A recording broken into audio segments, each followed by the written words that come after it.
जाओ बोला आप भर के लेके आओ उनको। तो तीनों जन गए 3 गुनी लेके। सबसे पहले एक जन था थोड़ा होशियार था, गया तो अच्छा अच्छा सब सामान भरा था, काजू बादाम जो चीज़ खाने के लिए अच्छी चीज़ें, जो भी थी अच्छी चीज़ें भरा था। 2 जन थे थोड़ा आलसी थे, कोई व्हाट्सअप मोबाइल देखने लग गए थोड़ा टाइम। फिर एक जन को मालूम पड़ा अरे राजा ने अपने को भी तो गुनी भरने के लिए बोला है, तो वो भी भागा जल्दी भरने के लिए। लेकिन वो थोड़ा घाई में था तो थोड़ा कच्चा पक्का जो भी चीज़ था वो भर रहा था। तीसरा मेरे जैसा तो आलसी था, अभी भी व्हाट्सअप पे देख रहा था, फेसबुक देख रहा था और समय गवा रहा था अपना। लेकिन अंतिम में मालूम पड़ा कि अरे राजा ने गुनी भरने के लिए बोला है, हमारा समय तो जा रहा है। तुरंत उसको याद आया, गुनी लेके भागा और वही गार्डन में जाके देखा तो भी क्या भरे सब। अच्छा वाला तो पहले वाला लेके गया, दूसरा वाला था थोड़ा कच्चा पक्का वो लेके गया, अभी तीसरे वाले के हाथ में क्या जो भी सड़ा पड़ा गुनी में भरा और उधर से भागा। जैसे शाम हो गई, राजा के दरबार में तीनों जन उपस्थित हुए और तीनों ने अपना अपना सामान उधर रखा।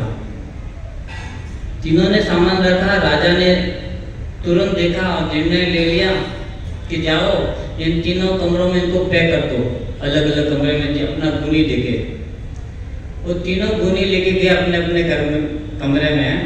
तो जो सबसे पहले वाला है वो तो अच्छा भर के लेके आया था, कुछ अच्छा खा रहा था। दूसरा वाला तो कच्चा पका खा रहा था जो भी है। तीसरा वाले के पास में कुछ नहीं, वो सड़ा पड़ा भी खुद लेके आया है, क्या करेगा। भक्तों और कोई नहीं, वो सब हम लोग ही है। कैसे अगले जन्म में जो कर्म है हमारे, हम लोग बोल रहे ना हम दुखी क्यों है, क्योंकि हमने कर्म ही ऐसे किए हैं। सब लोग बोलते हैं ना क्या लेके आए थे क्या लेके जाएंगे, लेकिन हम लोग बहुत कुछ लेके आते हैं और बहुत कुछ लेके जाते हैं। लेकिन अभी वो सबसे अच्छा वाला लेकर अच्छा खा रहा है, जैसे ये दुनिया में कोई अच्छी सी गाड़ी लेके घूम रहा है, तो दूसरे वाले देखते मेरे पास क्यों नहीं है। अरे क्यों नहीं, क्यों अगले टाइम में तूने भराई दुनिया में वैसा ही है, अगले जन्म में कर्म भी वैसा किया आपने ना, तो कहाँ से आपको 4 व्हीलर मिलेगी। तीसरा वाला वो बोल रहा है मुझे तो सब सड़ेगा, मैं तो झोपड़पट्टी में रहता हूँ, मेरा तो घर का कुछ है ही नहीं, तो कहाँ से आएगा उसको, क्योंकि कर्म भी उसने ऐसा किया है। जो भी ज्यादा कर्म खराब करे तो गरीब के घर में आएगा, रोड पे भीख मांगेगा, कर्म उसके। हम लोग अभी कैसे कर्म कर रहे हैं, सत्संग में बैठ रहे हैं, तो ये अगर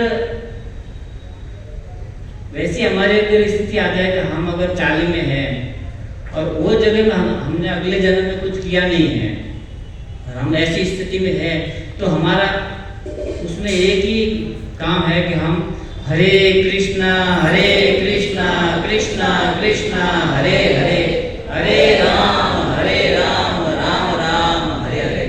हरि भजन हरि कथा अगर कीर्तन करेंगे ना, तो हमको वो सब जो भी मिला भगवान की कृपा से सब अच्छा लगेगा। तो ये हमको अभी क्या लेके जाना है इधर से, तो हमको अभी तय करना है। तो इसलिए हमको ज़्यादा से ज़्यादा क्या करना है, भजन करना है।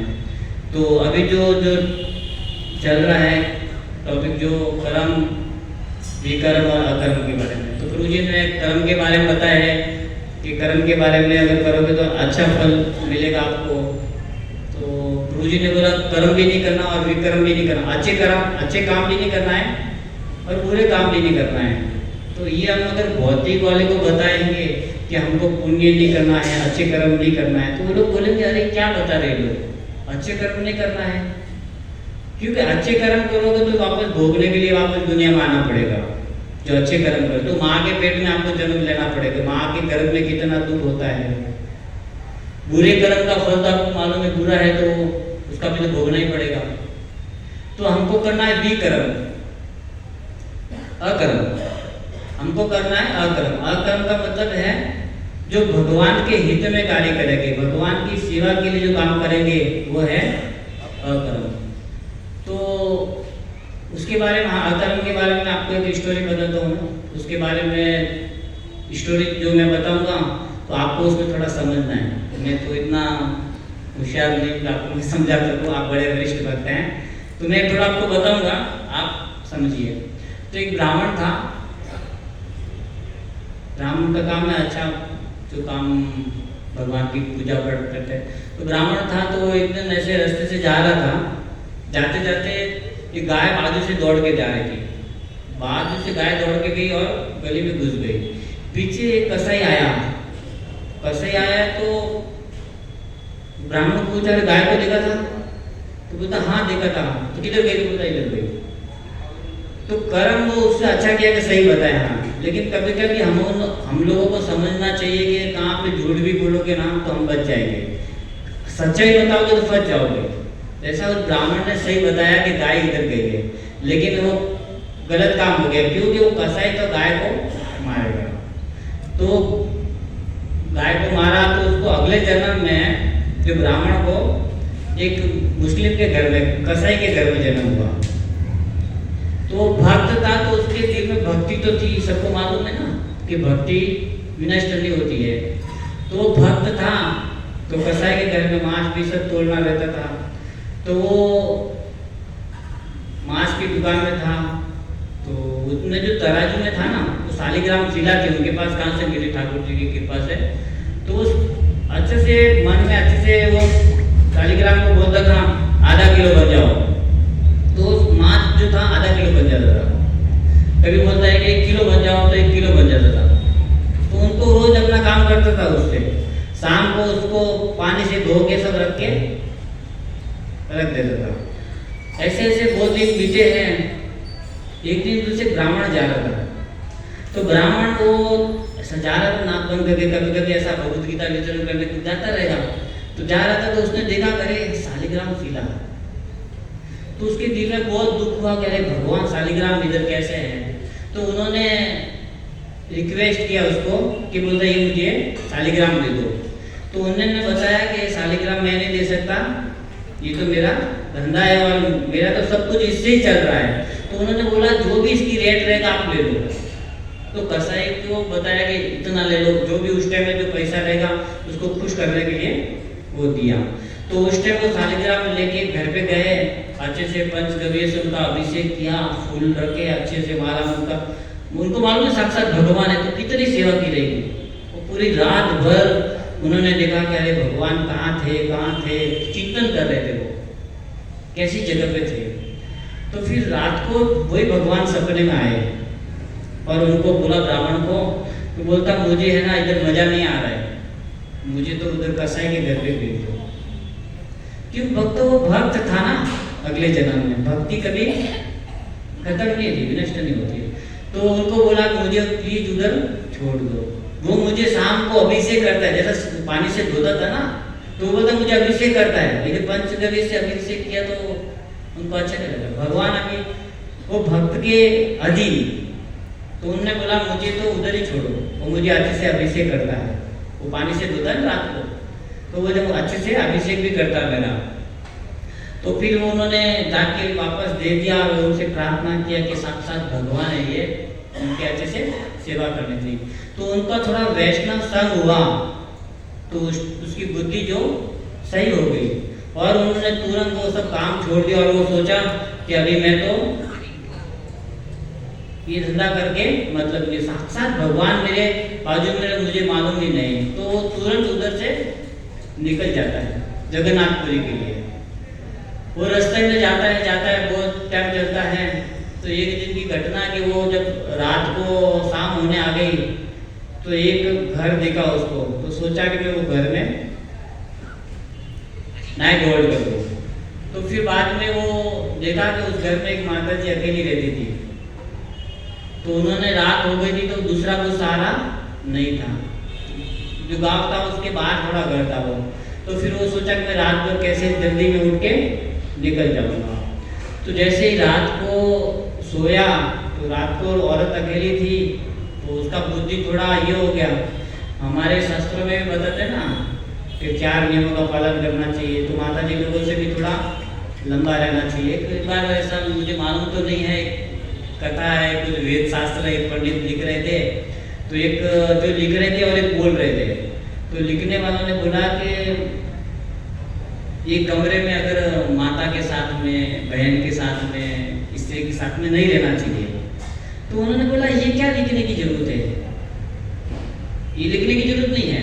तो उन्होंने बोला अरे नहीं ये पहले लिखो, स्त्री के साथ में ये सब लंबा रहना चाहिए, ये नहीं बोलता रहने दो। तो शाम हो गई तो फिर बोला ठीक है सुबह लिख देंगे। तो जो बोल रहा था ना बार बार लिखने के लिए, तो शाम के टाइम ऐसा जो कुटिया में सोने जा रहे थे तो हल्का हल्का उन्होंने अपनी सीधे से बारिश किया, धीरे धीरे धीरे हल्का हल्का बारिश किया। और जो बोल रहे थे लिखने के लिए उसने अपना एक स्त्री का रूप बनाया, अच्छे से स्त्री का रूप बनाया और उन्होंने दरवाजा पे ठकठकाया। तो वो बोला अरे कौन है, अरे लड़की का। बोला अरे दरवाजा खोलो, थोड़ा बारिश है, मुझे थोड़ा आराम करना है। तो धीरे धीरे दरवाजा खोला उन्होंने, तो बोलता मुझे थोड़ा विश्राम करना है। तो वो जैसे ही देखे तो माने में उनको थोड़ा ऐसा हुआ तो थोड़ा विश्राम करने दो। फिर ऐसा थोड़ा बाजू में ज़्यादा टाइम रहे तो उनको ऐसा लगता है कि मेरे बाजू में सोएंगे, ऐसा लगने लगा। तो बोलता नहीं पहला मेरा काम करोगे। तो क्या, तो बोलते मुझे बिठा के ये परिक्रमा करो ये कुटिया की। तो उनको बिठाए ऊपर और परिक्रमा करने लगे ना। फिर धीरे धीरे उनका रूप जो था ना वापस वो साधु का हो गया। तो नीचे देखे अरे साधु।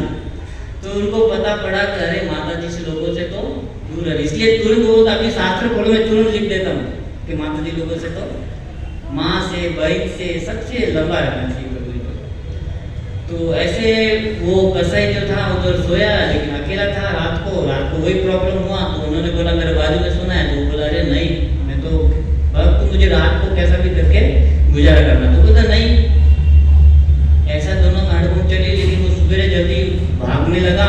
तो वो अपना कपड़ा फाड़ा उसने और चिल्लाई जोर से। गाँव वाले आए तो बोलता अरे क्या हुआ। तो बोलता ये तो छेड़ा मुझे रात को। तो उन्होंने बोला कि राजा को बुलाओ, तो दंड देना पड़ेगा। तो राजा ने बुलाया उसको और बोला कि इसके दोनों हाथ काट दिए जाए। दोनों हाथ काट दिए। फिर तो भी उसमें वो भक्ति थी। तो भजन भगवान का नाम स्मरण करते करते जगन्नाथपुरी के लिए निकला। भजन करते करते भगवान का स्मरण करते करते करते अगर जो भक्त भजन करता है उसके जीवन में अगर तकलीफ भी आ जाए ना और भगवान का स्मरण है तो उसको दुख नहीं लगता है, वो जा रहा है। और जैसे जगन्नाथपुरी पहुंचने वाला था वैसे उधर कीर्तन भजन सब चल रहा था। कीर्तन जबर चल रहा था। हरे कृष्णा कृष्णा कृष्णा हरे हरे, हरे राम राम राम हरे हरे। जैसे वो ही हाथ लेकिन ऐसे ऊपर करके वो भी कूदने लगा। जैसे ही कूदने लगा तो दोनों हाथ आ गए उसके, भगवान की कृपा से। तो ये भगवान के नाम है शक्ति। तो फिर उन्होंने भगवान उनका दर्शन हुआ जगन्नाथ जी का। तो फिर उनसे पूछा कि मेरे साथ भी ऐसी घटना कैसे हुई।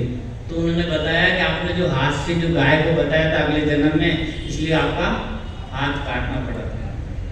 तो उन्होंने भगवान से प्रार्थना की और वो अपने कर्म जो थे उसके लिए उन्होंने माफी मांगा। तो ये है भक्तों कर्मों की कथा। जैसे हम अगले जन्म में कर्म करें, अच्छे कर्म करोगे, बुरे कर्म करोगे तो ये अपने को फल तो भोगना ही पड़ेगा। और भगवान के लिए अगर जान भी दे दोगे ना, भगवान के लिए मर भी जाते हैं ना बहुत सारे भक्त। हम कृपा जी के रसिया में जो ऐसे भक्त थे तो उधर रसिया में बैठ था भगवान का नाम कि नहीं ले सकते कोई भगवान का नाम। लेकिन ऐसे भक्त बने उधर ना कि वो गवर्नमेंट ना बोलती थी तो भी वो लोग भजन करते थे। उसको मौत का कोई टेंशन ही नहीं था। कर्म करने अच्छे ना, भगवान के लिए कर्म करने हैं। तो वो भगवान का नाम लेने के लिए रोड पे उतर जाते थे। तो सरकार बोलती कि नहीं आप ले सकते हो। तो उनको फिर सजा देते थे जेल में। तो जेल में भी जबरदस्त कीर्तन करते थे। तो उन्होंने फिर गवर्नमेंट को गुस्सा आया तो उनको बोला काला पानी दे दो। तो उधर ऐसा जगह है समुद्र के बीच में जो खाना पीना मिलता नहीं है, कुछ नहीं, खाली पुआल पहन के दिया है कॉलगेट दिया करने को। लेकिन भक्त उधर भी भगवान का भजन कर रहा है, कॉलगेट से अपना तिलक निकाल रहा है। और वेट जो दिया है उनका गोली बनाया है, पुआल से धागा निकाला, उसमें खोया और भगवान का नाम ले रहा है। हरे कृष्णा कृष्णा कृष्णा हरे हरे, हरे राम राम राम हरे हरे। तो वो सब होने के बाद में आज रसिया में इतने भक्त है कि पूछो मत। तो ये भगवान के लिए जो भी आप कार्य करोगे, अच्छे कर्म करोगे। और हम लोग एक दिन मंदिर में गुरु जी बता रहे थे प्रश्न क्या वृंदावन चंद्र महाराज से। तो बोलते कि हमारे पास समय नहीं है, हम भगवान विग्रह की अच्छे से सेवा नहीं कर पाते हैं और कथा कीर्तन भी नहीं सुन पाते हैं, हम लोग बाहर चले जाते हैं पुस्तक वितरण करने को, तो हमारी क्या स्थिति है, हम लोग कैसे भजन। वो तो भगवान का अगर स्मरण भी करे हो बाहर तो भी आप भगवान की सेवा कर रहे हो। अगर आप दुकान में बैठे हो, अच्छे से व्यापार कर रहे हो, उनका पैसा भगवान की सेवा में लगा रहे हो तो भी भगवान का ही सेवा कर रहे हो आप, अकर्म ही कर रहे हो। कहने पर जब हमारे पास समय नहीं है, हम पैसा कमा रहे हैं, लेकिन किसके लिए कमा रहे हैं? भगवान राधा गिरधारी की सेवा के लिए। तो हमको कैसा भी सेवा करना है, कुछ भी करना है, जो स्थिति में है हम लोग, वो हमको खाली भगवान की सेवा में करना है। तो महाराज जी ने बताया कि एक पोस्टमैन रहता है, जो पोस्ट ऑफिस में रहते, तो ऑफिसर लोग बैठे, वो लोग भी बैठे उधर, तो बोलता उनको भी पगार मिलता है, और डाकिया घर घर जाते, रोड पे घूमता है, गली गली घूमता है, उसको भी पगार मिलता है। उनको टेंशन नहीं है, आप भी कहाँ पे भी रहो, भगवान की सेवा में लगे रहो तो आपका पगार चालू रहेगा। तो ऐसा हमको अकर्म करने के लिए सोचना है, कैसे भगवान की सेवा में हम लोग ज़्यादा से ज़्यादा लगे। और एक भगवान की सेवा में जैसा एक हर यार योनि में जो भी भगवान का स्मरण करता है ना, तो भगवान खुश होते हैं। तो मैं एक आपको बताता हूँ कि एक कुंभ का मेले का जैसा एक बड़ा प्रोग्राम हो रहा था, तो उधर साधु लोगों के लिए बड़ा खाना बन रहा था। तो उसमें बहुत सारे जलन वाले आदमी होते ना, तो इनका नाम बहुत ऊपर हो रहा है, तो इनको थोड़ा गिराना है, तो उनमें क्या करो, खाने में थोड़ा जहर भी डाल दो। कर्म कैसे भी कोई अच्छा कर्म करता है तो अच्छा कर्म करता है तो जलता है, तो उसमें बुरे कर्म करते सब बुरे, तो वो लोग उसमें जहर डाल दो। तो उधर एक चिपकली चल रही थी, तो वो रोज उधर कथा कीर्तन सुनती थी भगवान का, तो उनको स्मरण रहता था। तो जैसे उसने जहर डाला ना, तो उसने सोचा कि ये सब हमारे भक्त लोग सब लोग मर जाएंगे, तो उसने क्या किया, अपना उसमें गिर गई, जिसमें जहर डाला जो भी खीर आइटम जो भी था ना, उसमें गिर गई, अपना जान। और किसके लिए किया? वो भक्तों के लिए उन्होंने। जैसे ही वो मरी भगवान के धाम में, जैसे ही भगवान के धाम में गई और भगवान ने बोला अरे आपने तो बहुत अच्छा काम किया है, तो उन्होंने एक मनुष्य जीवन में अच्छा है बोले कि राजा की लड़की जन्म दिया उन्होंने, और उनको इतना क्योंकि अगले जन्म में भक्ति की है, पूरा साधु संग किया उन्होंने। तो राजा के घर में हुई, तो उधर तो बहुत रोक टोक, उधर नहीं जा सकते, उधर नहीं जा सकते। तो उनको लालसा है कि मुझे भक्ति करनी है, भजन करना है मुझे, लेकिन उधर सपोर्ट नहीं मिल रहा था। लेकिन एक दिन जैसे कुंभ का मेला था, तो उधर फिर बोलता मुझे उधर तो जाना ही है, कैसा भी करके भक्त कैसा है, मुझे उधर जाना ही है। तो राजा बोला चलो बहुत दिन से जिद करी, उनको उधर भेजना पड़ेगा। तो उन्होंने भेजा, और फिर वो राजा था, लेकिन उन्होंने पूरा वो कि बोला तो ये आज हमारे सब रानी ये सब आ रहा है, तो इधर से घाट पूरा खाली करना पड़ेगा। तो घाट खाली करवाया उन्होंने सीधा। तो राजा जैसे ही रानी लड़की गई उधर, जैसे ही देखा उन्होंने घाट पे कोई साधु नहीं है, कोई दर्शन नहीं हो रहे हैं, साधु नहीं देखे, तो उनको अंदर बहुत तड़प हो रही थी। फिर उनको ऐसा लगा कि साधु नहीं थे, उनसे पूछा अरे साधु लोग आ गए, बोलता अरे आप लोग आ रहे थे ना, सबको इधर से भगा दिया। तो उनको बहुत दुख लगा, और बाजू में जब ज्यादा खड्डा था ना, उधर जाके गिर गई। उधर साधु संग नहीं हो रहा, मुझे मर गई वापस भगवान के धाम में। और भगवान को कंप्लेन करके बोले मुझे ऐसा जन्म मत दीजिए, मुझे सिर्फ नीच से नीच घर में दे दीजिए, लेकिन मुझे भजन करना है। तो फिर एकदम नीचे कुल में सबर जाति जो थी ना, उनके घर में उनको जन्म होता है। और जन्म होते ही उनके मन में जो भक्ति की लालसा थी, धीरे धीरे वो बड़ी होती है। और फिर उनका एक दिन शादी के लिए तैयारी होती है, शादी के लिए सब अपने पिताजी सब तैयारी करते ही है ना, सब जन उनका भी तैयारी चल रहा था। तो उन्होंने एक जो गांव में क्या बोलते उनको वाड़ा, जैसा घर के जैसा घर था, उसमें सब बकरी लोग ला के भरा था, बकरी लोगों को, हमारे राजस्थान में वाड़ा बोलते उसको वैसा उसमें सब बकरे भरे थे। तो फिर वो लड़की को मालूम पड़ा, जिज्ञासा थी ना उसमें, तो उन्होंने बोला ये क्या भरा है सब? तो बोलता है ये तुम्हारी शादी है, ये शादी है तो इसमें सब ये बकरे कटेंगे। तो उन्होंने देखा ये मेरे लिए इतने शादी के लिए इतनी जान जाएगी, तो बोलता कि हाँ ये तो अपने को करना ही पड़ता ना हमारी जाति में। तो उन्होंने अपने मन में निर्णय ले लिया कि ये इतनी जान तो नहीं जानी चाहिए। तो उन्होंने रात को ही अपना निर्णय ले लिया कि अभी इधर से जाना ही ठीक है, क्योंकि हमारी इधर शादी करेंगे तो इतने वगैरह कटेंगे। तो उन्होंने अपना रात को रास्ता देख लिया और तुरंत ही उधर से निकल गए।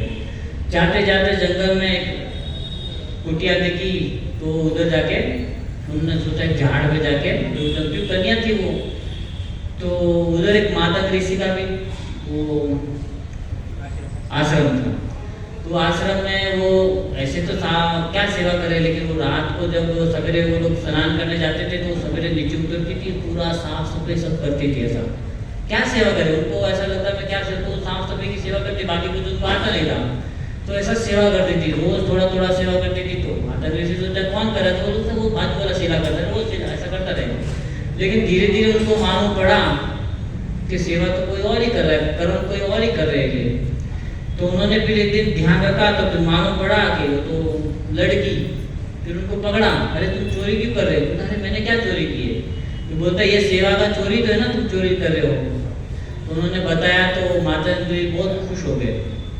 बोलता आप ऐसे मेरी कुटिया में भी रहो और रोज भजन करो। ऐसे भजन करते रहे। फिर एक दिन माता ऋषि थोड़े बूढ़े हो गए, तो फिर उन्होंने बताया कि मैं तो जा रहा हूँ, लेकिन आपको भगवान इधर खुद को मिलने के लिए आए। भक्तों खाली मन में अगर थोड़ा भी भाव है भगवान का भजन करने का या वैष्णव की सेवा करने का, तो चिपकली थी खाली जानवर, लेकिन उन्होंने अपना जीवन दे दिया वैष्णव की सेवा के लिए। और उनको आज कौन सा जन्म मिला है? सबरी का। वही सबरी माता इतना सेवा कर रही माता ऋषि का। फिर बाद में माता ऋषि तो अपने धाम में चले गए। फिर उनको बोला कि भगवान एक दिन आपके इधर आएंगे। लेकिन ऐसा शास्त्रों में बताते हैं कोई कि पहले भगवान ने क्यों जन्म लिया। तो एक बार ऐसा ही बताते कि माता सबरी के लिए, क्योंकि सबरी ने इतना तपस्या किया था उसके लिए स्पेशल। क्योंकि राम जी ने सब वनवास घूमते, लेकिन सबरी उनको याद थी कि सबरी के उधर मुझे जाना है। तो ऐसा भजन हम लोग भी अगर करेंगे जीवन में कि भगवान हमको ढूंढते आए, तो ऐसा हमको भजन करना चाहिए। हरे कृष्णा कृष्णा कृष्णा हरे हरे, हरे राम राम राम हरे हरे। और अभी आपको एक छोटा और एक कथा बताता हूँ कि जैसा कर्म के बारे में, कर्म का जो चल रहा है ना, तो ये अभी हमको मालूम पड़े ना छिपकली कैसा कर्म कर रही है। तो ये हम कर्मों के बारे में हमको फिर मालूम पड़ता है कि हमको क्या करना चाहिए जीवन में। ये कर्म करना चाहिए, ये कर्म नहीं करना चाहिए, ये करना ये नहीं करना है। लेकिन हमको शास्त्रों भगवद गीता बता दे बाकी कुछ मत करो, खाली ये करो हरे कृष्णा कृष्णा कृष्णा हरे हरे, हरे राम राम राम हरे हरे। बाकी हमको कुछ करने की जरूरत नहीं है। अगर ये हम लोग रोज भजन हरिनाम संकीर्तन रोज करते रहेंगे तो भव सागर से पार हम लोग हो जाएंगे। लेकिन फिर हम लोग अगर बाहर देते ना कि हमको अरे कोई इतना खाना खिलाने का है, इतना चिड़िया बच्चों को देना है, हम किसको दे पाएंगे? इधर इतना जीव जंतु हैं, 84 लाख योनि है, हम किसको दे पाएंगे? कितने जन को खिला पाएंगे? और खिलाएंगे तो वापस भोगने के लिए आना पड़ेगा हमको। इससे अच्छा हमको ज़्यादा कमाना नहीं है। बाहर वाले को बोलेगा अरे ज़्यादा हिम्मत सेवा करो, तो वो लोग बोलेगा अरे सेवा करने के लिए आप होता है, तो उससे कर्म बंधन होगा। कर्म बंधन वापस भोगने के लिए माँ के कर्म में आना पड़ेगा। इससे अच्छा हमको अगर भजन करेंगे, भगवान का नाम लेंगे, तो सीधे भगवान के धाम में जाएंगे। तो इसलिए हमको खाली ये सोचना है कि कर्म कैसे करना है। तो हमारा अगर चिंतन अगर भगवान में है तो भगवान का धाम अवश्य मिलेगा। वैसे एक आपको एक छोटा कथा बताता हूँ कि 2 भाई थे या 2 दोस्त थे, जा रहे थे रास्ते से जा रहे थे। तो वैसे ही शाम का टाइम था थोड़ा, तो आंधी तूफान थोड़ा बारिश आने लगा। तो अभी क्या करें, नाइट की तरह होल्ड करें। तो उन्होंने देखा एक घर देखा, तो उसने देखा कि अरे यार एक जन ने सोचा कि मैं तो इसमें जाऊँ, तो बोलता यार ये तो वेश्या का घर है।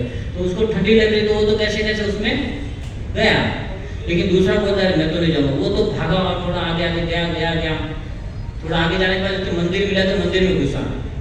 मंदिर में जाके पूरा चिंतन वो कर रहा था कि अरे मेरा भाई वो एक तो था वो उधर वेश्या के घर में वो क्या करता रहेगा, पूरा दिन वो चिंतन है उसको। और जो वेश्या के घर में जो था तो उसमें चिंतन चल रहा था कि अरे मेरा भाई वो भगवान के घर वो क्या इतना अच्छा है मेरा। तो वैसे ज्यादा तूफान आ गए, दोनों आए, दोनों मर गए, दोनों मर गए। तो जो भगवान के मंदिर में जो था वो तो नरक गया, और वेश्या में जो था वो स्वर्ग में गया। ऐसा क्यों हुआ? क्योंकि वो चिंतन किसका चल रहा था, है ना। तो उसमें भी एक वो वरा भगवान की कथा आती है ना। वरा भगवान जब लक्ष्मी को लेके आते हैं तो सॉरी भूदेवी को, हाँ वरा भगवान पृथ्वी भूदेवी को लेके आते ना, तभी वो पृथ्वी देवी को चिंतन वो राक्षस का था वो मार देगा मार देगा। तो भगवान का पुत्र भी वो क्या नाम उनका, नरकासुर, नहीं पृथ्वी से कौन होता है ना राक्षस, तो पृथ्वी का पुत्र जो है ना राक्षस होता है, क्या नाम था नरकासुर। अभी आप सोचो भगवान है, वरादेव का है और भूमि देवी है, उनका पुत्र कौन हुआ? नरकासुर। और उधर राक्षस हिरण्यकश्यप है, हाँ राक्षस है, लेकिन उनका पुत्र कौन हुआ? भक्त प्रहलाद। ये सब किसकी बात है? चिंतन की। हम अगर कैसे चिंतन करेंगे तो हमें अगर चिंतन करने में तो कोई ज़्यादा तकलीफ नहीं होती है। हम बैठे बैठे भगवान का नाम मन में ले सकते हैं, भगवान की कथा सुन सकते हैं। ऐसा हम लोग अगर अच्छे कर्म करेंगे तो हमको अच्छा फायदा होगा। अगर हम ज़्यादा मोबाइल में इसमें ज़्यादा रहेंगे तो हमारा कर्म वैसा ही मिलेगा। तो हमको ज़्यादा से ज़्यादा भगवान का भजन करना चाहिए, कथा सुनना चाहिए और भगवान के धाम में जाने की तैयारी करनी चाहिए। हरे कृष्णा कृष्णा कृष्णा हरे हरे, हरे राम राम राम हरे हरे। कुछ त्रुटि हुई हो तो क्षमा करना दास समझ के। और अभी मैं हमारे शिक्षा गुरु है जीवन कृष्ण प्रभु को, उनको थोड़ा बोलने के लिए बोलता हूँ। हरे कृष्णा।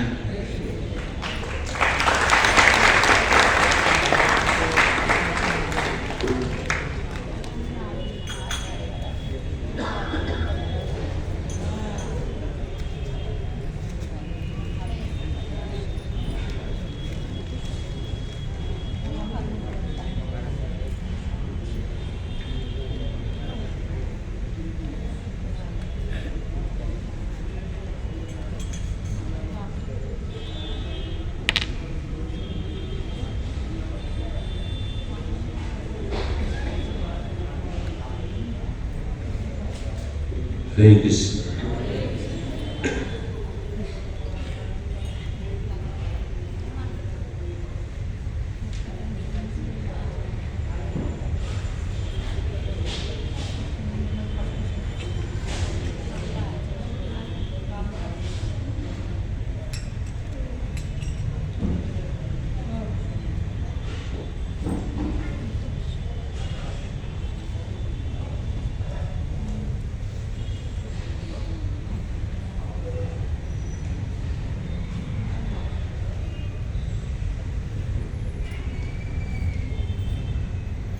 हरे कृष्ण।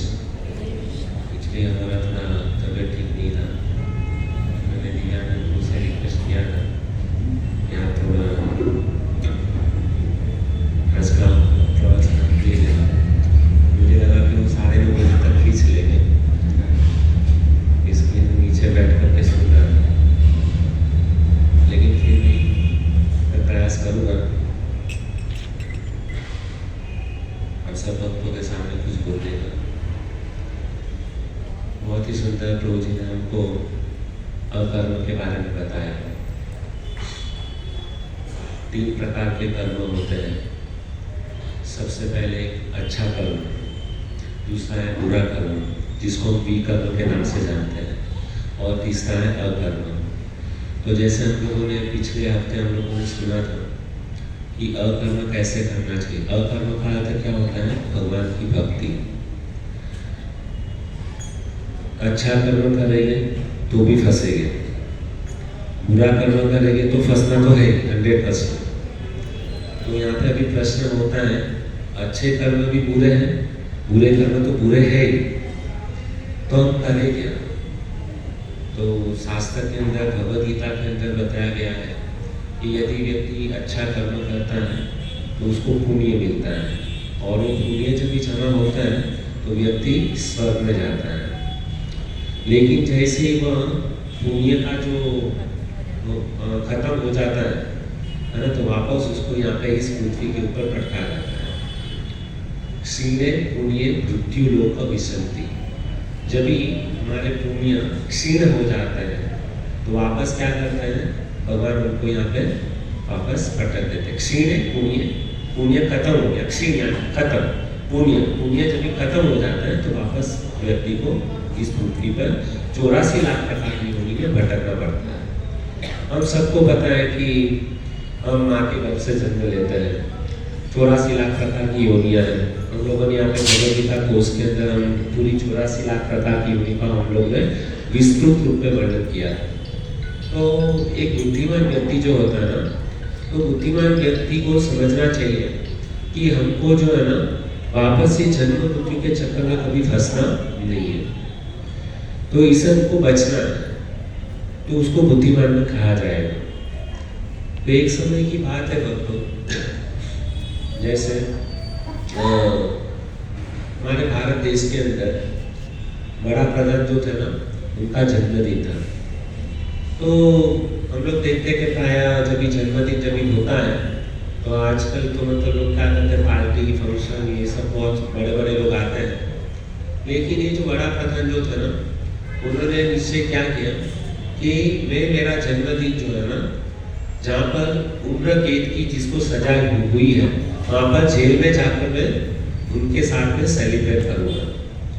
तो वहाँ पे हमारे जो प्रधानमंत्री जो थे उनका जन्मदिन था, तो उस दिन जेल के अंदर उन्होंने निश्चय किया, है ना। कुछ लोग जो अच्छे संस्कार वाले लोग होते हैं वो क्या सोचते हैं कि हमको ये फंक्शन वगैरह नहीं करना है ना, क्योंकि फंक्शन में क्या होता है, सबको बुलाते हैं।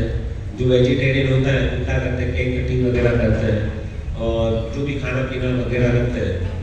और जो बाकी लोग होते हैं वो क्या करते हैं, नॉनवेज वगैरह रखते हैं, शराब की पार्टी होती है, ड्रिंक्स करते हैं, लड़कियों को बुला के डांस करवाते हैं। तो ऐसे मतलब, लेकिन ये बड़ा प्रधान जो था ना, अच्छे संस्कार वाले थे, तो उन्होंने सोचा कि मैं उम्र की जिसको सजा हुई है वहाँ पे जेल में जाऊँगा और उनके संग में मैं अपना बर्थडे सेलिब्रेशन करूँगा।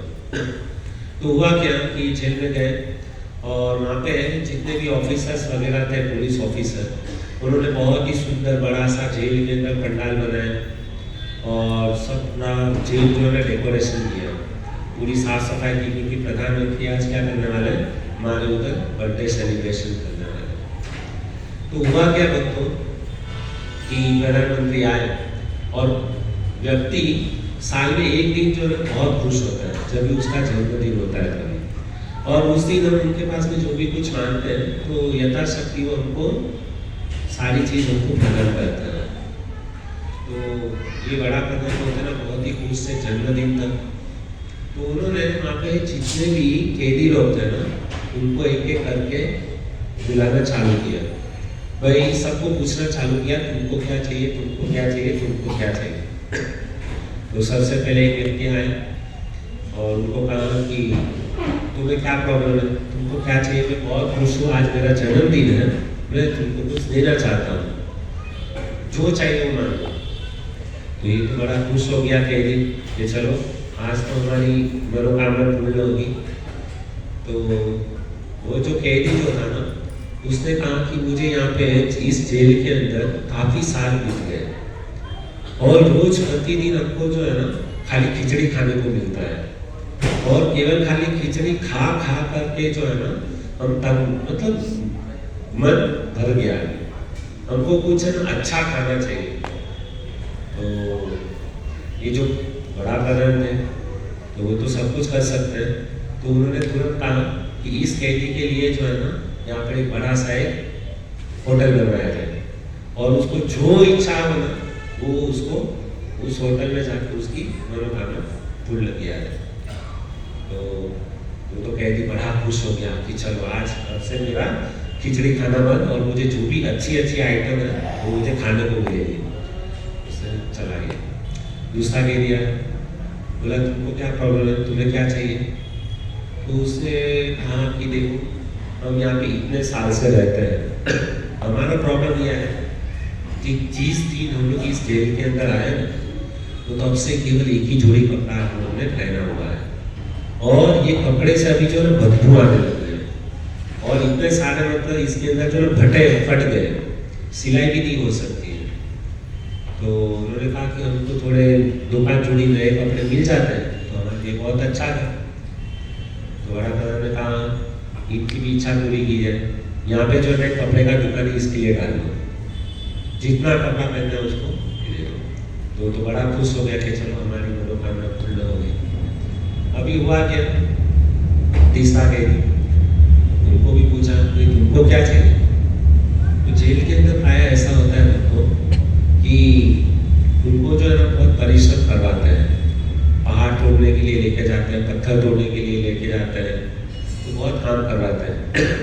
और जब भी वो काम करते हैं ना पूरा दिन 12 घंटा 14 घंटा 16 घंटा, तो उसको जो है ना दिन का कुछ पैसा मिलता है।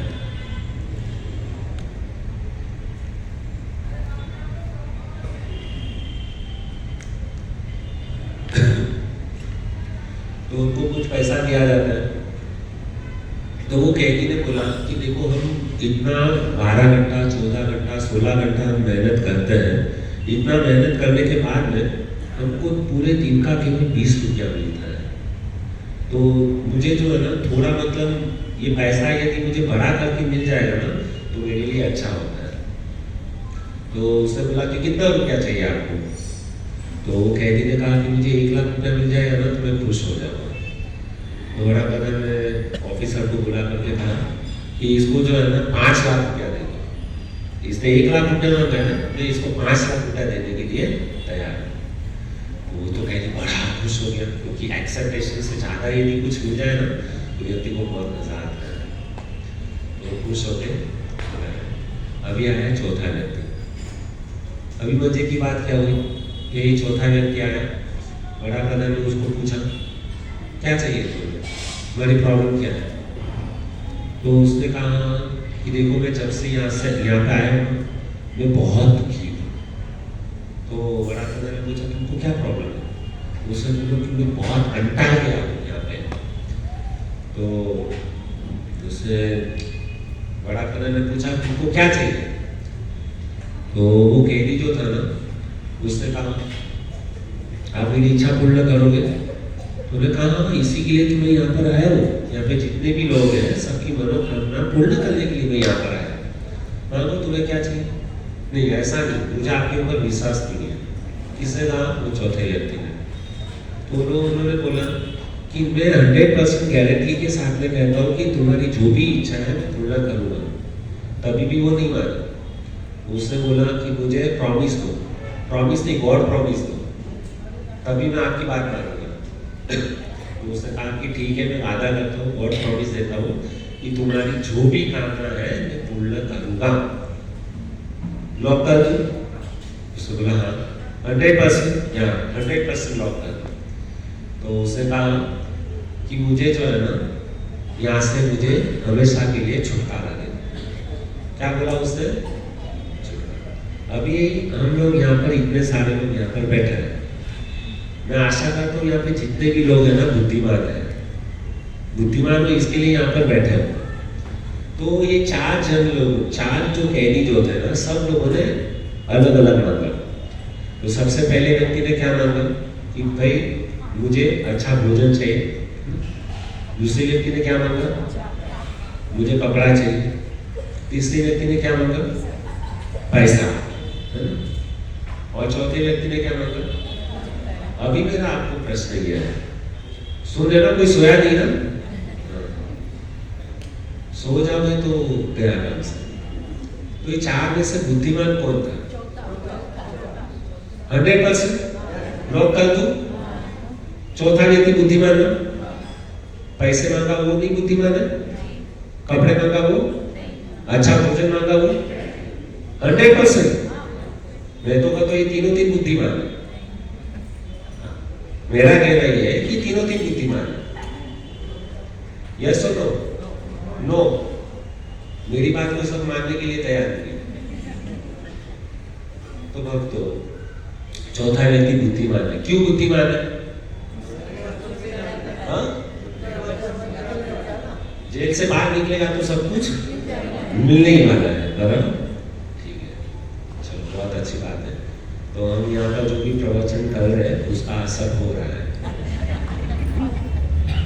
कभी कभी एग्जाम लेना बहुत जरूरी होता है।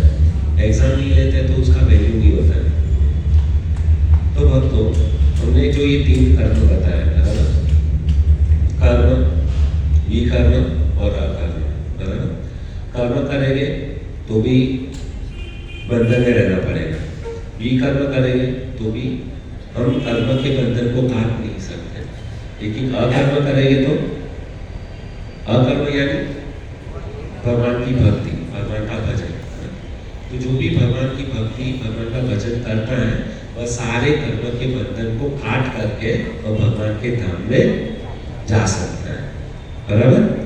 जैसे प्रभु जी ने उसके ऊपर बहुत सारे एग्जाम्पल दिया कि व्यक्ति अकर्म करेगा तो सारे बंधन से मुक्त होकर के वो जा सकता है।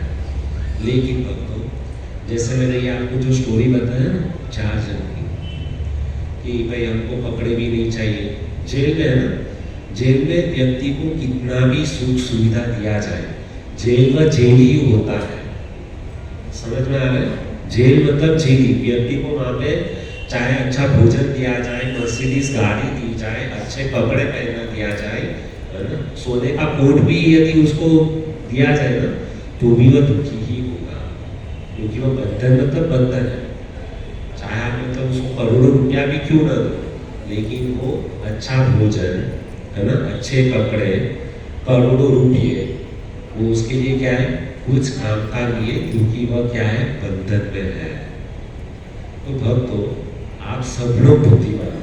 आप लोगों ने सबने बताया कि भाई कपड़ा, पैसा ये कुछ काम का नहीं। तो मेरा आपको प्रश्न यह है, जब भी हम भगवान के पास में जाते हैं, भगवान के मंदिर में जाते हैं, तो हम भगवान से क्या मांगते हैं? समझ में आ रहा है? हम भगवान के पास में जाकर के क्या मांगते हैं? भगवान से यही बोलते हैं ना, अरे आज मेरा प्रॉपर्टी का सौदा है, ये मेरा सौदा हो जाए, मैं आपको 10 नारियल चढ़ाऊंगा। ये भगवान, मेरा एग्जाम आने वाला है, बोर्ड एग्जाम अभी नजदीक आने वाला है, मुझे 90% दिला दो, है ना, मैं आपको 10,000 रुपया चढ़ाऊंगा। ये भगवान, मेरा अभी 25 साल हो गया है, मेरा अच्छी लड़की के साथ में विवाह करवा दो, मैं जो चाहिए आपको देने के लिए तैयार। हम भगवान के पास में यही सब चीज मांगते हैं ना। तो हमारा भी स्थिति कैसा है? जेल में वो जो कैदी लोग हैं ना, उसी की तरह इस भौतिक जगत के अंदर आपको जितनी भी सुख सुविधा कुछ भी मिल जाए, लेकिन बंधन नहीं हो, बंधन से छूटोगे नहीं। तो बुद्धिमान किसको कहा जाए? यदि आप बोल रहे हो कि हम बुद्धिमान हैं, यहाँ पे जितने भी लोग हैं, हम भगवान के पास में क्या मांग रहे हैं बताने की जरूरत नहीं है। भगवान सब कुछ जानते हैं। खाली अपने हृदय के अंदर हाथ रख करके बोलो कि भाई हम भगवान के पास में क्या मांग रहे हैं। समझ में आ रहा है? हम भी उस कैदी की तरह ही है। वो जो 3 कैदी है ना, उसने मांगा, क्या मांगा? पैसा, कपड़े, भोजन। लेकिन ये सब कुछ भी मिल जाएगा तो क्या हम सुखी हो जाएंगे? हमको भगवान ने ये सब कुछ दिया हुआ है, तो क्या हम सुखी हो गए क्या? नहीं ना। पहले हमारे पास में केवल साइकिल थी, तो हम पहले कुछ भी नहीं था, हम सोच रहे थे कि हमारे पास में एक साइकिल आ जाए ना तो हम सुखी हो जाएंगे। भगवान ने साइकिल दे दी। बाद में बाजू में मोटरसाइकिल वाला गया, बाद में उसको देख करके हम सोचने लगे कि हमारे पास में एक मोटरसाइकिल आ जाए, भले खटारा तो खटारा लेकिन चलेगा। तो भगवान ने हमको मोटरसाइकिल दे दी। बाद में मोटरसाइकिल चलाने लगे, बाजू में कार जाने लगी मर्सिडीज का। हम लोगों ने सोचा कि भाई हम लोग को मर्सिडीज कार तो नहीं चाहिए, लेकिन एक छोटी सी वैगनर दे दे तो भी हम खुश हो जाएंगे। भगवान ने वैगनर दे दी। बाद में क्या हुआ, वैगनर आ गई। उसके बाद में हम सोचने लगे कि ऊपर आसमान में जैसा आदमी बड़ा होता है ना, तो उसको नीचे नहीं देखता है, वो खाली ऊपर ही देखता है। और जितने लोग मतलब ऊपर बैठते हैं, ऊपर देखते हैं ना, वो ज्यादा परेशान होते हैं। बाद में उसने ऊपर देखना चालू किया, तो ऊपर देखा तो हेलीकॉप्टर जा रहे हैं। बाद में ये सोचने लगा कि काश हमको हेलीकॉप्टर मिल जाए ना, और वो भी लैंडिंग सीधा हमारे घर के टेरेस के ऊपर ही होना चाहिए, तभी मैं खुश हो जाऊँ। अरे भगवान कुछ भी दे देंगे लेकिन सुखी नहीं होंगे। सुखी व्यक्ति कभी होगा, अकर्म करने से। अकर्म करना चाहिए। अकर्म यानी भगवान की भक्ति, भगवान की सेवा, है ना। और उसमें क्या होना चाहिए, प्रेम। भगवान उनसे कुछ नहीं चाहते। और यदि व्यक्ति ने ये अकर्म किया, भक्ति किया, तो वो क्या हो जाएगा, सुखी होगा। अभी आप लोग सब लोग बुद्धिमान, तो भगवान से पास में जाकर के हमको क्या मांगना चाहिए कि हमको तुम्हारा प्रेम चाहिए। क्या चाहिए, प्रेम। यदि भगवान ने हमको मतलब भगवान से आप लोगों ने मांग लिया कि हमको तुम्हारा प्रेम चाहिए, तो भगवान उसको सब कुछ दे देते हैं। ये सब सारी चीजें ना बूटी वगैरह में तुच्छ है, मांगने की जरूरत नहीं है। जैसे एक छोटा सा बच्चा जब भी होता है ना, क्या वो अपने माता पिता से कहता है कि माता पिता मुझे भूख लगी, मुझे खाना दो। माता पिता को पता ही होता है कि उसको जब भी टाइम होता है तो वो दे ही देते हैं, बिना मांगे दे देते हैं। तो ये जो सारी चीज है ना, जिसको हम भगवान ने हमको जन्म दिया ना, तो उसको पता है ऊपर वाले को कि हमारी आवश्यकता क्या है, लेकिन फिर भी हम वही चीज मांगते रहते हैं कि मुझे ये चाहिए, वो चाहिए। हम यदि किसी से प्रेम करते हैं ना, तो वहाँ पे अपेक्षाएं नहीं रहती है, वहाँ पे सेवा भावना रहती है। भक्ति मतलब क्या, सेवा, प्रेम, ये दोनों है ना समान है। प्रेम और सेवा। जैसे पत्नी है, वो पति से कहती मैं तुमको बहुत प्रेम करती हूँ, मैं तुमको बहुत प्रेम करती हूँ। तो पतिदेव आ जाए घर में, पतिदेव कहे मुझे भूख लगी है ना, मुझे खाना चाहिए। तो पत्नी कहती है मैं तुमको बहुत प्रेम करती हूँ, मैं तुमको मन से बहुत प्रेम करती हूँ। पति कहता है मुझे भूख लगी, नहीं नहीं मैं तुमको बहुत प्रेम करती हूँ, मैं तुमको बहुत प्रेम करती हूँ, मैं तुमको मन से चाहती हूँ। तो क्या मतलब उसको भोजन, यदि पत्नी अगर पति से प्रेम करते हैं तो उसका क्या मतलब क्या है, भाई उसको भूख लगी है तो उसको रोटी सब्जी बना के उसको खिलाना चाहिए। यह क्या माना जाएगा, प्रेम। लेकिन हम केवल बातें करनी में प्रेम, ये प्रेम नहीं है। जहाँ पर प्रेम होती है ना, वहाँ पे सेवा होती है। प्रेम है वहाँ पर सेवा है, सेवा है वहाँ पर प्रेम है। यदि आप प्रेम करते हो किसी के साथ में, तो वहाँ पे सेवा बहुत जरूरी है। यह सेवा से ही जो है ना भगवान हमको मिलते हैं। और यदि एक बार आपने भगवान की प्रेम में सेवा, डिवोशनल सर्विस बोलते हैं, यदि यहाँ पर किसी ने भी भगवान की डिवोशनल सर्विस कर दिया, तो उसको भगवान सब कुछ दे देते हैं। उसको फिर भगवान के पास तो कभी भी कुछ भी मांगने की जरूरत नहीं है। लेकिन इस बात को हम समझते ही नहीं है। इसके लिए मुझे आपको ये कहानी बतानी पड़ी कि भाई हमको ये सारी चीज चाहिए। यदि ये सारी चीजों में पड़े रहे ना, तो हम कभी भी सुखी नहीं हो गए। जेल के अंदर व्यक्ति को कितना भी खाना मिले, कितने कपड़े मिले, कितने भी पैसे मिल जाए, व्यक्ति सुखी नहीं होगा। तो भगवान ने ये संसार जो है ना, इसके लिए बनाया। भगवद गीता के अंदर श्लोक है, मामुपेत्य पुनर्जन्म दुःखालयम् अशाश्वतम्, है ना, दुःखालयम्, मामुपेत्य पुनर्जन्म। जिसने इस पृथ्वी के ऊपर जन्म लिया उसका पुनर्जन्म होते रहेगा। और दुःखालय, दुख देने के लिए भगवान ने क्या किया, इस सृष्टि का सर्जन किया। लेकिन हम क्या चाहते हैं, भाई दुख से बाहर ही नहीं निकलना चाहते हैं। भगवान को इसी जगत, और इस जगत में भगवान बोलते हैं खुद कि इस जगत में आने वाला व्यक्ति कोई भी सुखी हो ही नहीं सकता जिस प्रकार समंदर के अंदर केवल पानी ही पानी होता है, उसी प्रकार से भक्तों इस संसार के अंदर दुख के अलावा कुछ नहीं है। और बोलता है भगवान, कितना भी बड़ा व्यक्ति क्यों ना हो, आज ही एक दुर्घटना घटी सुबह का, आप सबको पता है। हमारे जो डेप्यूटी चीफ मिनिस्टर जो थे, है ना, अजीत पवार दादा, जिसको नाम से जानते थे, क्या लगी थी उनके पास में, कितना पैसा, कितना धन संपत्ति, ऐश्वर्य और नेम फेम, पूरा मतलब भारत नहीं दुनिया के बड़े बड़े देश जो है ना उनको जानते थे। समय आता है ना भक्तों, वो किसी की राह नहीं देखता है, वो ये नहीं कहेगा कि भाई तुम्हारे पास इतना धन संपत्ति है, हाँ तो मैं तुमको बचा लूंगा, नहीं, हाल किसी के लिए रुकना नहीं है। समय आ गया तो तुरंत कभी भी कौन सा भी कितना भी बड़ा सिक्योरिटी क्यों ना, वो काल जो है ना खींच करके लेके जाएगा। तो बहुत ही मतलब ये चीज है। अच्छा, हरे कृष्णा कृष्णा कृष्णा हरे हरे राम राम राम हरे।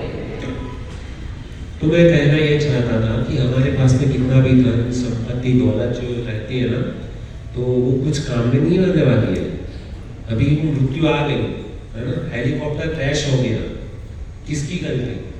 6 लोग बैठे थे, वो जो प्लेन चलाने वाला जो व्यक्ति था, क्या उसको अनुभव नहीं था? पहली बार थोड़ी ना प्लेन चला रहा था, कितना भी बड़ा एक्सपीरियंस वाला। और हम लोग को पता है, हम जो है ना, हम जब भी विमान के अंदर बैठते हैं ना, तो हम ये देखते नहीं है कि कौन पायलट है, क्या नाम है, वो कुछ भी नहीं पता रहता है, हम ऐसे ही बैठ जाते हैं। लेकिन ये जो बड़े बड़े लोग होते हैं, तो वहाँ पे क्या होता है, कितना चेकिंग होता है, 10 बार तो उसको प्लेन को चेक किया जाता है। वो जो पायलट जो है ना, उसको कितना एक्सपीरियंस है ना, अनुभवी व्यक्ति को ही वहाँ पे बिठाया जाता है। और कितनी बार तो उसको कैमरा से चेक किया जाता है कि इसके अंदर कुछ फॉल्ट नहीं है, मैकेनिकल को बुलाया जाता है। कितने सारे मैकेनिकल लोग होते हैं, इतना टाइट सिक्योरिटी होने के बाद भी गलती होती है।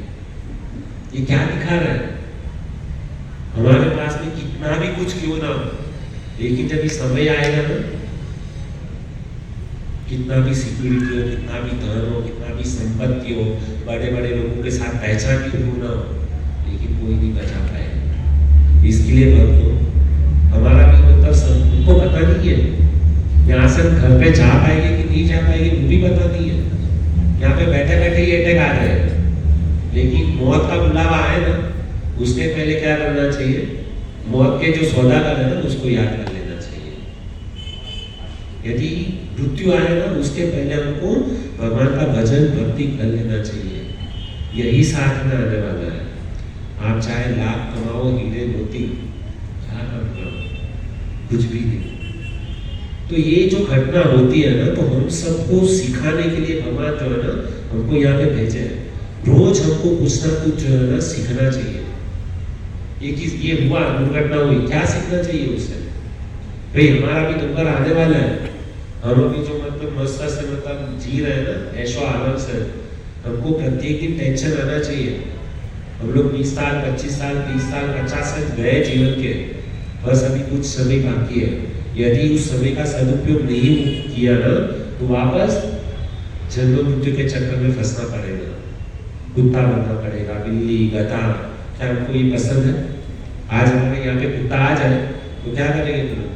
तुरंत ही उसको हट हट करके भगा देंगे, है ना?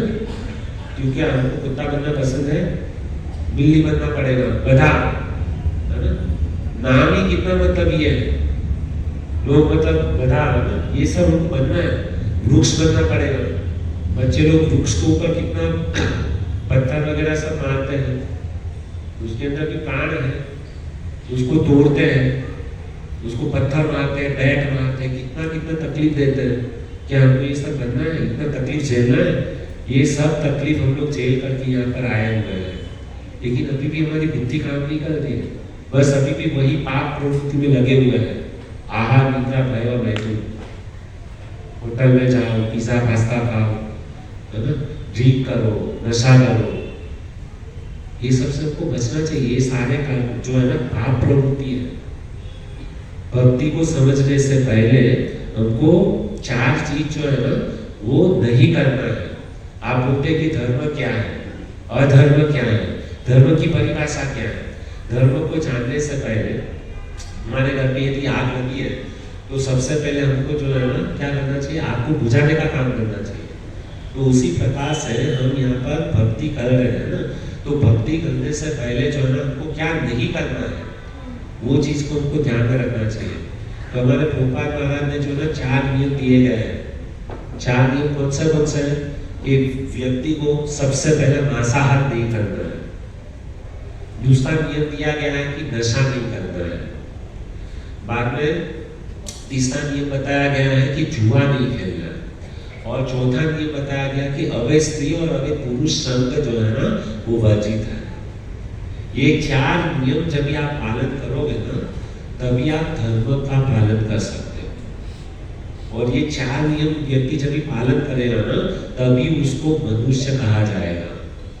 एक व्यक्ति जो है ना प्रभुपाद महाराज के पास में आया और प्रभुपाद महाराज को कहने लगा, प्रभुपाद मैंने नॉनवेज छोड़ दिया, नशा करना छोड़ दिया, जुआ खेलना छोड़ दिया, पराई स्त्री संग छोड़ दिया, तो क्या अभी मैं भक्त बन गया? प्रभुपाद महाराज ने कहा कि अभी तुम भक्त नहीं बने, अभी तुम मनुष्य बने हो। ये 4 नियम यदि कोई पालन करता है ना वही इस पृथ्वी के ऊपर मनुष्य है, बाकी मनुष्य नहीं है, वो व्यक्ति पापी है। तो मांसाहार सबसे पहले। अभी मैं ये चीज इसके लिए बता रहा हूँ क्योंकि हम भगवत गीता के अंतिम छोर के ऊपर है। तो अंतिम जो बात है ना वो खास बात मैं आपको बताना चाह रहा हूँ कि सबसे पहले मैंने कहा कि मांसाहार नहीं करना है। तो मांसाहार क्या है? जैसे मांस, मच्छी, अंडा, ये सब जो है ना वो मांसाहार के अंदर आता है, उसको हमको सेवन नहीं करना चाहिए। प्याज लहसुन भी जो है ना 50% जो है ना वो मांसाहार के अंदर गिनती हुई है। आप लोग कहेंगे प्रभु जी आपने तो बड़ा दुविधा में डाल दिया, प्याज लहसुन के बिगड़ तो हमको चलता ही नहीं है। दाल के अंदर जब तक लहसुन का तड़का नहीं रहेगा, सब्जी के अंदर लहसुन का तड़का नहीं रहेगा तब तक तो मुंह के अंदर जाएगा ही नहीं। ये आपसे नहीं होगा, आपसे हो या ना हो, लेकिन जो सत्य है वो सत्य है। ये जो है ना जो भी लोग ये सेवन कर रहे हैं अल्टीमेटली जो है ना आप मांसाहार कर रहे हो। तो आप कहोगे प्रभु जी भगवान ने किधर कहा है कि मतलब ठीक है मांस, मच्छी, अंडा ये सब हमको समझ में आता है, लेकिन भगवान ने किधर कहा है कि प्याज लहसुन नहीं खाना चाहिए? भागवतम के अंदर, शास्त्र के अंदर भगवान ने कहा कि प्याज लहसुन नहीं खाना चाहिए। ठीक है प्रभु जी, ठीक है शास्त्र के अंदर कहा। आप बोलते हो कि शास्त्र के अंदर भगवान ने कहा। हम यदि भगवान को प्रसन्न करना चाहते हैं तो हमको भगवान की बात माननी होगी। यदि हम इस जन्म मृत्यु के चक्कर से बचना चाहते हैं तो हमको ये बात माननी होगी, आज नहीं तो कल। जब तक इस बात को नहीं मानेंगे तब तक आपको जन्म मृत्यु के चक्कर से फंसना पड़ेगा। आप कहोगे प्रभु जी भगवान ने जो भी चीज बनाई है खाने के लिए बनाई है ना, तो हम खा सकते हैं, क्यों नहीं खा सकते? तो मेरा प्रश्न यह है भगवान ने तो बहुत कुछ बनाया है। भगवान ने खाने के लिए अगर चीज बनाई है तो भगवान ने बहुत सारी चीज बनाई है। जैसे केला होता है तो उसका छिलका भी है, वो भी भगवान ने बनाया, तो खाओ छिलका। यहाँ पे जो भी पत्थर मिट्टी है ना वो भी भगवान ने बनाया, क्यों नहीं खाते? उससे अपना पेट क्यों नहीं भरते? क्यों रोटी सब्जी दाल खाते हो? सब कुछ यदि भगवान ने बनाया ना तो वो भी खाओ ना। समझ में आ रहा? गटर का पानी क्यों हम शुद्ध जल ही पीते हैं, नदी का ही पानी क्यों पीते हैं? गटर का पानी भी भगवान ने बनाया है, क्यों नहीं खाते, क्यों नहीं पीते? यदि सब कुछ भगवान ने ही बनाया है तो भगवान ने ये भी तो चीज बनाई है ना, लेकिन हम नहीं खाते। क्यों? जो हमको हमारे मन जो बोलेगा, मन को जो अच्छा लगेगा वो करेंगे, मन को जो अच्छा नहीं लगेगा वो नहीं करेंगे। इससे कर्म के बंधन में फंसोगे। इसके लिए मांसाहार जो है ना वो नहीं करना है। शास्त्र में बताया गया है कि तमोगुणी जो आहार जो होता है ना उससे जो है ना हमारा मन जो है ना विकृत होता है। हमको गुस्सा क्यों आता है? यदि व्यक्ति तमोगुणी चीज का जब सेवन करता है ना तो व्यक्ति को क्रोध ज्यादा आता है। इसके लिए शास्त्र के अंदर बताया गया है कि व्यक्ति को सत्वगुणी आहार करना चाहिए। बासी खुराक नहीं खाना चाहिए। गरम गरम जो रहता है ना, सुबह को बनाया हुआ रात को नहीं खाना चाहिए, रात को बनाया हुआ सुबह को नहीं खाना चाहिए। यदि ताजा बनाया हुआ यदि हम भोजन ग्रहण करते हैं ना, तो हमारी बुद्धि अच्छी होती है। ये सब शास्त्र के अंदर बताया गया है, लेकिन हमको जो है ना, वही 2 दिन का बासी खुराक जो है ना, वो अच्छा लगता है। इसको तमोगुणी है, उसके अंदर बैक्टीरिया आ जाता है। जितना भी भोजन को मतलब धीरे धीरे जितना लंबा समय तक रखोगे ना, तो उसके अंदर बैक्टीरिया आ जाता है और वो भोजन जो है ना दूषित हो जाता है। और दूषित भोजन खाने से क्या होता है, व्यक्ति का स्वास्थ्य जो है ना बिगड़ता है। तो ये चीज हमको बहुत सारी चीजें जो है ना वो ध्यान में रखनी चाहिए। तो मेरा कहने का तात्पर्य यह है कि मांसाहार जो मनुष्य है ना, वो मांसाहार नहीं करता है। चैतन्य महाप्रभु चंद काजी को जब मिले, मुसलमान था, तो ऐसा तो उसका मामा लगता था, तो चैतन्य महाप्रभु उसको बोलते थे कि आपको जो है ना मांसाहार नहीं करना चाहिए। तो क्योंकि मुसलमान लोग तो प्राय मतलब क्या है, मुर्गा ये सब बकरी वगैरह सब काट के खाते हैं। तो चैतन्य महाप्रभु ने चंद्रका जी को बताया कि किसी भी पशु को मार करके खाना वो कौन सा बड़ा धर्म है, कौन से शास्त्र में बताया गया कि किसी को मार के खाओ। बाद में उनको और एक प्रश्न पूछा कि तुम जिसका दूध पीते हो उसको तुम क्या कहते हो? माँ, माँ कहते हो ना। जो हमको दूध देती है उसको माँ कहते हैं, और तुमने अपनी माँ का दूध पिया, इसके लिए तुम्हारी माँ है, तुम्हारा पालन पोषण करती है। तो तुम जो गाय को मार करके खाते हो, तो गाय के अंदर भी क्या है, गाय का ही दूध तुम पीते हो ना, और जिस गाय का तुम दूध पीते हो उसी गाय को तुम मार करके खाते हो, कौन सा बड़ा धर्म है? चैतन्य महाप्रभु ने चांदका जी को एक प्रश्न पूछा और तभी उसको समझ में आया। और इतना मतलब शास्त्र का एग्जाम्पल देकर उनको समझाया कि इसके लिए पशु हत्या, किसी भी जीव को मार करके खाना जो है ना वो पाप गिना जाता है। तो इसके लिए मांसाहार नहीं करना चाहिए। उसके बाद में दूसरा चीज आता है नशा नहीं करना।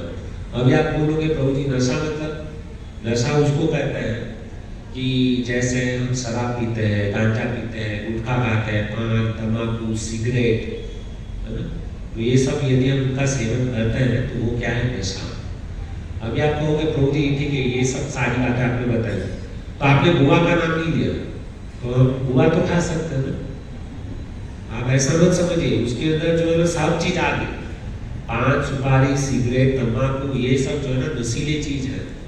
और उसके अंदर ये जो नशा है ना, चाय और कॉफी भी हम पीते हैं ना, वो भी नशा है। कुछ लोग कहेंगे प्रभु जी हम एक बार प्याज लहसुन छोड़ सकते हैं, लेकिन चाय कॉफी को हम नहीं छोड़ सकते, ये बड़ा मुश्किल है। देखिए बच्चों, कुछ खाने के लिए जो है ना कुछ खोना पड़ता है, तभी कुछ बड़ी चीज हासिल करनी होती है ना, तो कुछ चीज को छोड़ना बहुत आवश्यक है।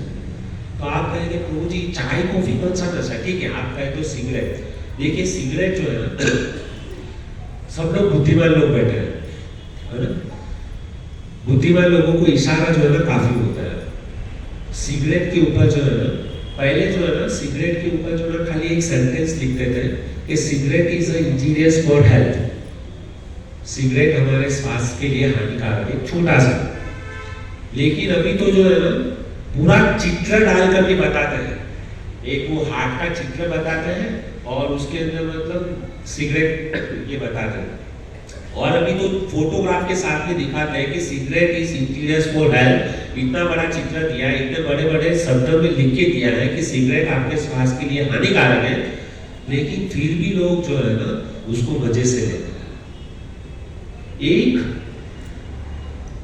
3 इंच की सिगरेट, 5 इंच की सिगरेट जो है ना व्यक्ति को 60 वाला जो है ना उतरने के लिए मजबूर कर देती है। सिगरेट के ऊपर लिखा है कि इससे आपकी जान की हानि है। अभी किसी को मैं यहाँ पे कह दूं कि भाई ये जो है ना यहाँ पे वातावरण बहुत दूषित है, यहाँ पे आप मत आओ, यहाँ पे आने से आपका स्वास्थ्य खराब होगा, तो कोई बोला कि यहाँ पे आएगा, आओगे क्या? नहीं ना, क्योंकि पता है कि यहाँ पे पॉल्यूशन है और पॉल्यूशन में जाएंगे तो हमारा स्वास्थ्य खराब हो सकता है। तो कितना भी हमको पैसा दिया जाए तो भी हम नहीं आएंगे, हमारा स्वास्थ्य का नुकसान क्यों करेंगे। लेकिन वही चीज वहां पे पान की दुकान पे जाकर के लोग जो है ना पैसा दे दे करके जो है ना उसको खरीदते हैं। आजकल लोग बोलते हैं कि महंगाई बहुत बढ़ गई है, महंगाई बहुत बढ़ गई है। अरे महंगाई नहीं बढ़ी है, तुम्हारी सोच बदल गई है। काजू बादाम पिस्ता ये नहीं खाएंगे, बोलते कि अरे वो 800 रुपया किलो, 200 रुपया किलो। लेकिन वही पान तंबाकू सिगरेट है ना कितनी महंगी है, वो कम से कम 8-8, 10-10 हजार रुपया किलो बिकती है सिगरेट तंबाकू और ये सब। लेकिन फिर भी उसको हम अच्छी तरीके से खाते हैं। उसके व्यसन के अंदर जो है व्यक्ति लाखों रुपया खर्च कर देगा साल भर, लेकिन अपने खुद के लिए अच्छा भोजन नहीं। बोलेंगे कि देसी गाय का घी यूज करो, नहीं नहीं ये तो बहुत 1000 रुपया किलो है। लेकिन वही शराब वगैरह जो है ना वो कितनी महंगी, और विस्की की बोतल जो है ना 10-10 हजार रुपया जो है ना लीटर में बिकती है। लेकिन वही विस्की ड्रम्स वो जो है ना लोग खाते हैं। और वो भी किससे बनाया जाता है शराब, वो जो फ्रूट्स जो रहते हैं ना उसको जो है ना बाहर किधर जो है ना गटर के बाजू में यहाँ पे जो है ना उसको सड़ाया जाता है, और उसको सड़ा करके जो है ना उसका रस निकाला जाता है, और वो रस को जो है ना एक बोतल के अंदर जो है ना जमा किया जाता है। और जितने सड़े हुए फ्रूट रहेगा ना, जितने सड़े हुए फ्रूट का रस जितना मतलब सड़ा हुआ रहता है ना, उसकी शराब जो बोतल जो है इतनी महंगी रहती है। जो 10,000 की शराब की बोतल है ना वो 50,000 रुपए की बिकती है, सड़ी हुई चीज। और वही चीज जो बड़े बड़े लोग जो है ना बहुत मजे से मतलब पीते हैं। ये हमारी दुर्दशा है। गन्ने का जूस बोलेंगे कि 10 रुपया ग्लास है, 20 रुपया ग्लास है, अरे नहीं नहीं बहुत महंगा है। लेकिन वो 20,000 की शराब पी ले, वो उसको महंगा नहीं लगता है। फ्रूट एप्पल 200 रुपया किलो है, लेकिन वहां पे पिज्जा पास्ता जो है ना 500 रुपया में भी जो है ना एक पिज्जा पास्ता खा लेते हैं। जो हमारे स्वास्थ्य के लिए अच्छा है ना वो महंगा लगता है, लेकिन जो हमारे स्वास्थ्य के लिए खराब है ना वो हम लोग को जितना भी पैसा मांगो देने के लिए तैयार है। ये हमारी दुर्दशा है। तो इसलिए भक्तों ये शास्त्र हमको जो है ना हमारी आंख, हमारा दर्पण है, आईना है, हमको दिखाता है हम क्या है। तो इसके लिए हमको भागवत को समझना चाहिए, गीता को समझना चाहिए, मांसाहार नहीं करना है, क्योंकि जीव हत्या का पाप लगता है। किसी को तड़पा, आप लोगों ने देखा होगा कि जो मुर्गी काटते हैं ना कितनी पीड़ा मतलब वो चिल्लाती है, और वो जो कसाई लोग जो रहता है ना उसको ये ऐसे पकड़ काट देते हैं। उसको थोड़ा सा भी दर्द नहीं होता है, वो चिल्लाती है, चीखती है। आप सोचो वो चिल्लाता है, चीखता है, उसकी हत्या कर रहा है। किसी की हत्या करके खाया हुआ भोजन वो अंदर भी गड़बड़ी करने वाला है, और वो जो है ना उसका दुष्परिणाम जो है ना बाहर निकलता है। लेकिन हमको वो चीज खून है ना, मुर्गी से खून ही निकलता है, मांस, और वो हम सब खाते हैं। कितना मतलब दुख की ये बात है। तो ये गीता हमको समझाती है मांसाहार मत करो, पाप है। जो जितना मुर्गी काटा है ना भगवान भी जो है ना आपको ये जो पाप करते हैं ना उसके लिए भगवान ने एक जो है ना अलग से जेल बनाई है, उसको कहते हैं नरक। नरक में किसको डाला जाता है पता है? जो नर है ना उसको ही वहां पे नरक में डाला जाता है। क शब्द को निकाल दो तो आगे क्या बचा? नर। जो मनुष्य है, क्यों? बाकी कुत्ते बिल्ली गधे को नहीं डाला जाता है नरक में, क्योंकि उसको साइंस नहीं है, बुद्धि नहीं है। लेकिन भगवान ने हमको मनुष्य बनाया है, भगवान ने हमको बुद्धि दिया है। इसके लिए भगवान ने जो बुद्धि दिया उसका अगर सही तरीके से इस्तेमाल नहीं किया और मांसाहार, जुआ और नशा ये सब करते रहेंगे ना तो भगवान हमको किधर डालेंगे? नरक में डालेंगे। और वहां पे एक यातना नाम का शरीर दिया जाएगा। और जितनी आपने मुर्गी काटी है ना उतनी बार जो है ना वहां पे यमदूत लोग जो है ना हमको जो है ना वही जिस मतलब पर्चे से आपने उसका मुर्गी का गला काटा ना वही यमदूत लोग क्या करेंगे? हमारा गला काटेंगे। और यहाँ पे तो ठीक है मुर्गी का गला काटा, मुर्गी मर गई, लेकिन आप आप लोगों ने जितनी मर्गी काटी है, तो वहां पे क्या होता है, यातना केवल यातना देने के लिए समय मिलता है। हजारों लाखों लाखों बार जो है ना आपको वो गला काटा जाएगा, वापस जिंदा किया जाएगा, वापस गला काटा जाएगा। इतनी पीड़ा उनको मिलती है। आप बोलोगे प्रभु जी हमने किधर नरक देखा है? आपने देखा हो या ना देखा हो, सत्य सत्य होता है, सत्य को कोई बदल नहीं सकता। आपके मानने या न मानने से जो है ना कुदरत का नियम है वो बदल नहीं सकता। अब ये भले कितना ही मजे करे, आप कहेंगे हमको पता ही नहीं है, आपको पता हो या ना हो उसकी सजा आपको भुगतनी पड़ेगी। तो आपको बहुत सावधान रहना ये सब सारी चीज से। हमारा समय 10 मिनट ज्यादा हो गया, तो हम आगे यदि कोई व्यक्ति पाप करता है ना, तो जैसे इसका आगे के प्रवचन में विस्तृत रूप में वर्णन करेंगे। यदि कोई मांसाहार करता है, कोई नशा करता है, कोई जुआ खेलता है और कोई यदि पराई स्त्री का संग करता है ना, तो यहाँ पे स्लाइड शो के द्वारा जो है ना हर एक ये जो 4 कार्य यदि कोई व्यक्ति करता है ना उसकी क्या दशा होती है ना, एक वीडियो के साथ में जो है ना यहाँ पे प्रेजेंटेशन करेंगे, ताकि हम यदि कुछ पाप करें ना तो उसके पहले वो दृश्य हमारे सामने आए कि ये यदि पाप मैं करूँगा ना तो इसकी सजा मुझे ये मिलने वाली है। तो आने वाले प्रवचन के अंदर हम इस बात को समझने का प्रयास करेंगे। बहुत बहुत धन्यवाद आप सभी भक्तों का। हरे कृष्ण।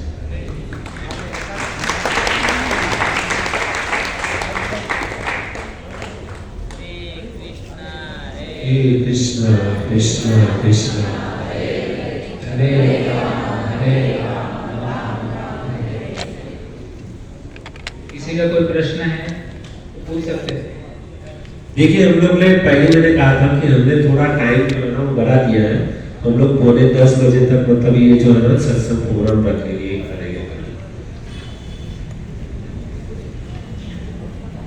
हरे कृष्णा कृष्णा कृष्णा हरे हरे हरे राम राम राम हरे हरे।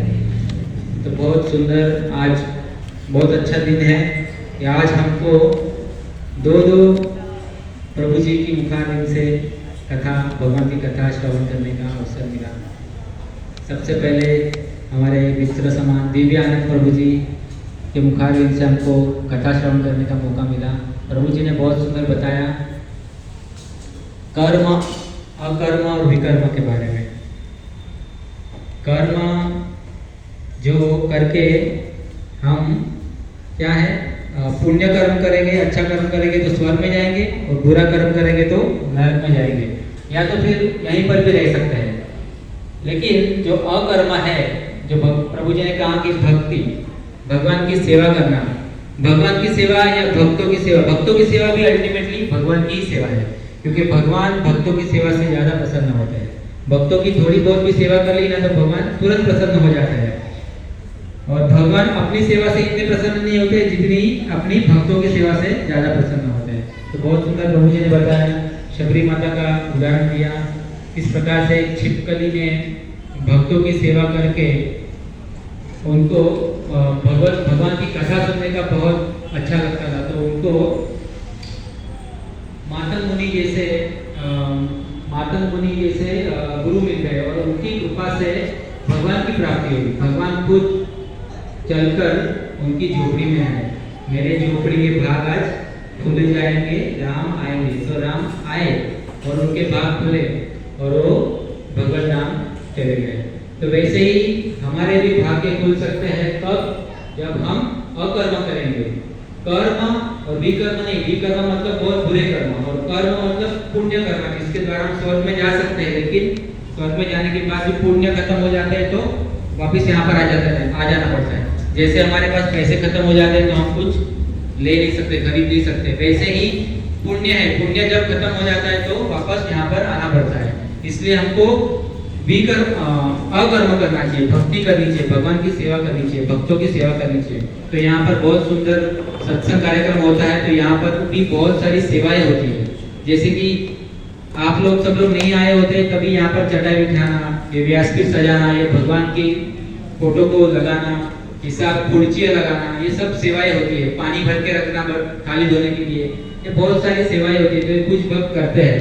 और प्रवचन जब खत्म हो जाता है, कथा खत्म हो जाती है, उसके बाद भी बहुत सारी सेवाएं रहती है। थाली धोने की सेवा, चटाई बिछाने की सेवा, प्रसादम सर्व करने की सेवा, ये सब सेवा से भी भगवान हम पर बहुत प्रसन्न होते हैं। ये सब अकर्म में गिना जाता है, भगवान की भक्ति में गिना जाता है।